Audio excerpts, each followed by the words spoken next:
গতকালের ন্যায় এই পুরো রাস্তায় চত্বর ছাত্র দলের নেতাকর্মীদের পদধ্বনিতে মুখরিত হবে এবং আমরা গতকাল যে কমিটমেন্ট করেছিলাম যে একটি সুশৃঙ্খল এবং গণতান্ত্রিক প্রক্রিয়ায় যেভাবে দাবি আদায় করা সম্ভব আমরা সেই কষ্টসাধ্য বিষয়গুলো মেনে নিয়েই আমরা সেই গণতান্ত্রিক প্রক্রিয়ায় দাবি আদায় করে ছাড়বো ইনশাআল্লাহ। আমরা গতকাল নির্বাচন কমিশন তারা আমাদেরকে আমন্ত্রণ জানিয়েছিল, আমরা সেই আমন্ত্রণ গ্রহণ করেছি এবং আমরা আমাদের যে তিনটি বিষয় রয়েছে এবং অপরাপর বিষয়ে আমরা আমাদের মনোভাব ব্যক্ত করেছি এবং তারা আমাদের কথা দিয়েছে অবশ্যই যৌক্তিক বিষয়গুলো বিবেচনা করবে।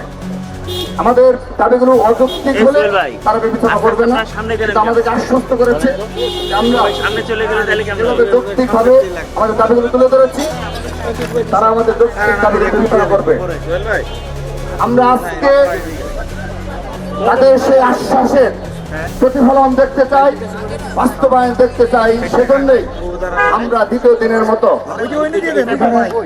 ছাত্র দলের পক্ষ থেকে আবারও ঘেরাও কর্মসূচি পালিত হচ্ছে।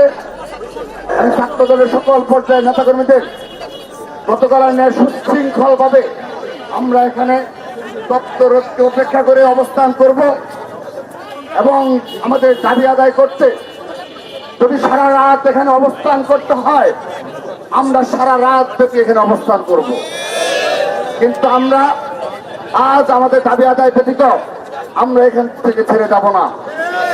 সেজন্য এই ভবনের সম্মুখে যারা রয়েছে তাদের উদ্দেশ্যে শুধু একটি কথা বলছি, আপনাদের প্রতি সম্মান দেখিয়ে গতকাল আপনারা অনেক ব্যস্ত ছিলেন, আপনাদের অনেক গুরুত্বপূর্ণ কাজ ছিল, সর্বশেষ দিন ছিল অনেকগুলো বিষয় নিষ্পত্তির জন্য।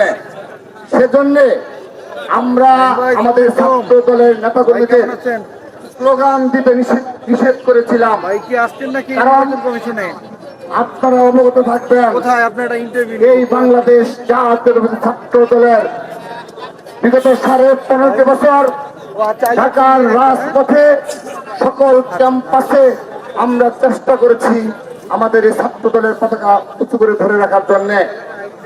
সেহেতু এই কয়েক হাজার নেতা কর্মী যদি এখানে স্লোগানে মুখরিত করে আপনাদের এই শব্দের প্রকম্পনে আপনাদের ভবন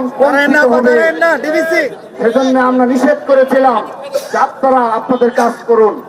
কিন্তু আজকে যদি আমাদের দাবি আদায়ে আপনাদের সদিচ্ছার প্রকাশ না পায় আমরা আমাদের সব ধরনের পন্থা অবলম্বন করব এবং আমরা দেখব আমরা যেভাবে শুধুমাত্র মূল রাস্তা অবরোধ করছি আমরা বিবেচনা করব আমাদের দাবি আদায়ের জন্য এই মূল গেট অবরোধ করতে হয় কিনা আমাদের বিবেচনা সেই বিষয়টি রয়েছে।